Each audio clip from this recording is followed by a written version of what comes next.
So magandang araw kabola. Sa video nito pag-uusapan po natin kabola, yun pa rin pong San Miguel at Terra Firma trade po na rumor na naman po nito si Snow Badwa kabola. And then of course we will talk about mga patungkol pa rin po doon sa naganap po ng quarterfinals. So hindi pa nakasubscribe, pakipindot naman po subscription button. Comments muna tayo ng mga fans. Ronald Berbusidad, pa-shout out sir. Ronnie Karandang, Boss Kabola, pa-shoutout. Ask ko lang tungkol kay Cedric Berfield. Meron pa bang pag-asa makuha ng SMB? Hanggang Kabola hindi pa napupunta siya sa TNT o sa Meralco o sa NLEX Kabola, meron pa rin po yung chance na makapunta po siya sa San Miguel Beermen. Again, di ba? When he was drafted, ang una pong sinabi noon ni Snow Kabola, may big rumor, strong rumor Kabola ng San Miguel Beermen ang may gusto pong makakuha sa kanya. So mga fans ng San Miguel Beermen, you hold on to that. Pero again, we really hope Kabola na wala na po siyang puntahan at magseryoso na po ito pong Blackwater Elite. Baliari Mascareñas, Pajaro, Idol, thank you so much. Regard to SMB, I will not tell anything but we must see the new head coach, assistant coaches, as well as new players of SMB.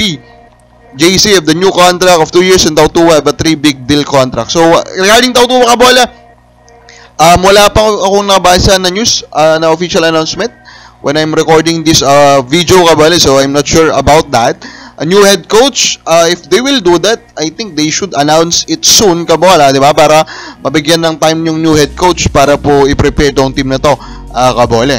Now, happenings po around the quarterfinals pa rin Kabola. So itong si Coach Yang Giao Kabola, respect to him, third straight po na appearance nila sa semifinals.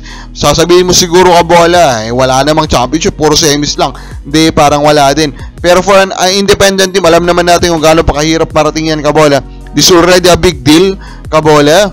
Pero of course, we hope Kabola that they can manage Kabola, di ba? An independent team to reach the finals. Kasi sobrang tagal na po nung last na meron po naka-reach ng finals na independent team. Now Kabola, ito naman pong si Jordan Heading, kung bakit po pangit yung performance niya doon sa last game nila against Reynosa nga po due to an injury. I just hope Kabola na huwag na naman itong bigyan po ng negative something o connotation Kabola. The guy was really injured. Pansin mo naman agad yun, start pa lang po ng game Kabola. Then of course, mainit-init na laban po ng Meralco at saka ito pong Ginebra na panalo po ng Ginebra Kabola. Meron pong patama si Coach Al Francis Chua, si Boss Al Kabola. Kasi meron daw naging interview pala itong si Coach Luigi na nasabi niya na pinipili nilang makalaro pa ang Ginebra Kabola. And ngayon tinalo sila. So may pabanat itong si Coach Al. This type of panatan Kabola is very good. Ayan, di ba? Pinapainit na po yung rivalry. Ang kahandaan kasi sa PBA, madami pong tournament. So kahit pakagaganap lang po nito, nanalo na po si Ginebra, we can expect them again to meet Kabola, di ba? Yung kagandahan po sa PBA. Now, speaking of course, Luigi, meron pala siyang call Kabola to investigate.